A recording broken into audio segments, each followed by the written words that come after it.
The Transfiguration on the mountain top in Galilee has been celebrated liturgically on the 6th of August since the 11th century. In the three accounts of the evangelists Matthew, Mark, and Luke, we read words like, "His face changed in appearance, and his clothes magnificently white."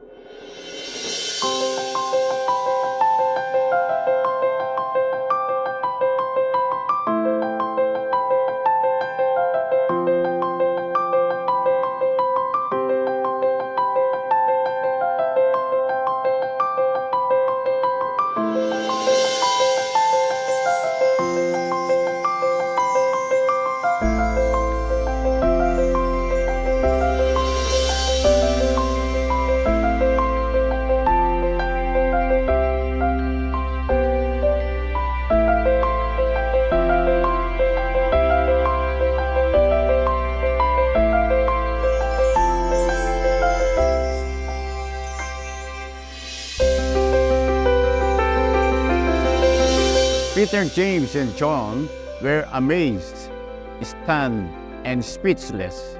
They never forgot the experience. 30 years afterwards, Peter wrote about it. "We have been eyewitnesses of His majesty while we were with Him on the holy mountain." 60 years later, John would only find words enough to say, "We saw His glory." 78 years ago, on August 6, 1945, at 8:15 in the morning, Japanese time, the atomic bomb was dropped on Hiroshima.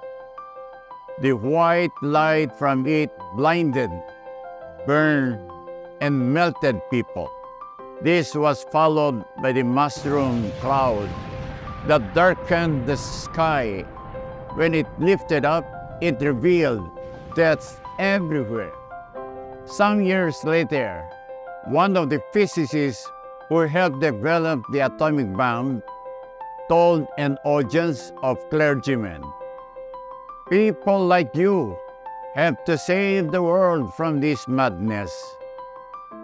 Both events, the mystical events we celebrate on August 6th, and the tragic event of August 6, 1945, signaled the dawn of a new age. The first signaled the age of grace, the second, the atomic age. We now have the power in human hands to destroy God's earthly creation. My dear sisters and brothers, the gospel and grace must prevail over the battles and bombs. What can you and I do about it? Individually, we may think that we cannot do very much. But what if more than 1 billion believers take to heart the words of the modern hymn, "Let there be peace on earth, and let it begin with me"? 66 years ago, in August of 1963, Dr. Martin Luther King gave his immortal speech entitled, "I Have a Dream," which he delivered on the steps of the Lincoln Memorial in Washington. In it, he told Americans that he had no fear for the future of his movement because he said, "I have been to the mountaintop."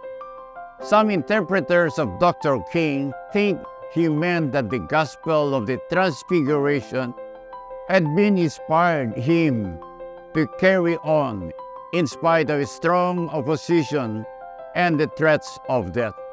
Saints and scholars all agree that God the Father worked the Transfiguration on Mount Tabor to strengthen Peter, James, and John, and through them the other apostles, for the trials of the cross that they were soon to face.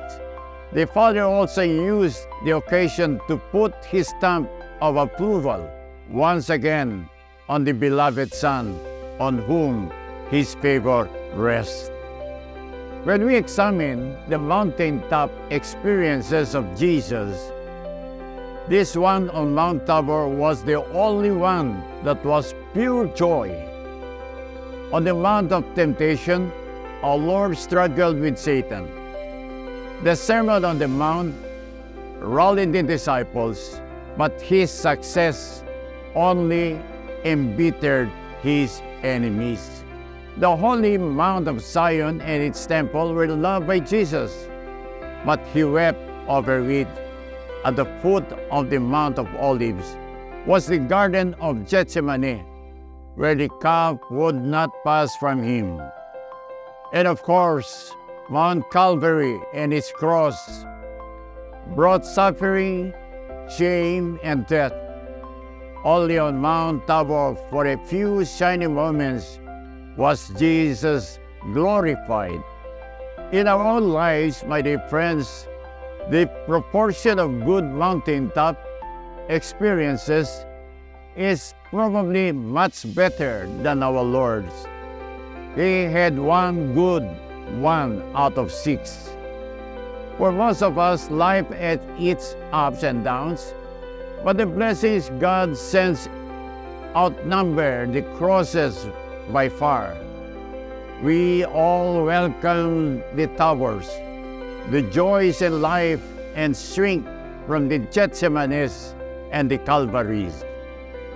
Take the towers, the joys, as St. Peter said, "Lord, how good it is for us to be here." But remember, when the crosses come that Jesus suffered for more than we ever will, that His grace will always be sufficient for us, and those who bear the cross will also wear the crown. God bless us all.